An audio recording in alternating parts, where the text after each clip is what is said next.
تمام پریشانیوں سے نجات پانے کے لیے روزانہ مقررہ وقت کے ساتھ 21 دن پڑھے۔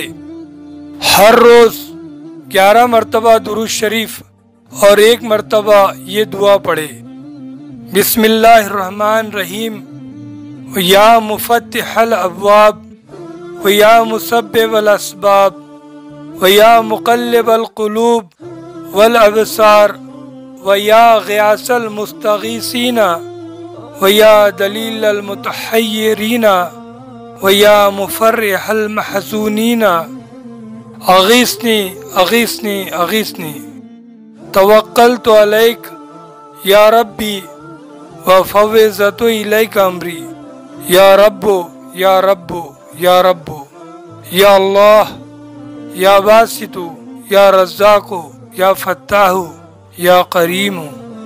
اس کے معنی ہے، شروع کرتا ہوں اللہ کے نام سے جو نہایت مہربان اور بڑا رحم والا ہے۔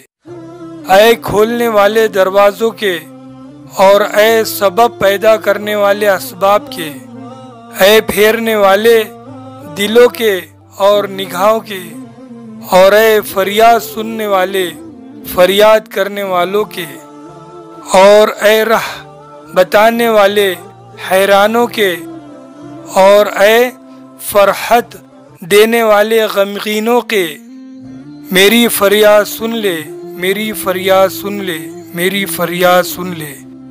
بھروسہ کیا میں نے تجھ پر اے پروردگار میرے، اور سپرد کیا میں نے تجھ کو اپنا کام۔ اے پروردگار، اے پروردگار، اے پروردگار، اے اللہ، اے خوشی بخشنے والے، اے روزی دینے والے، اے رحمت کے دروازے کھولنے والے، اے سخی، آمین ثم آمین۔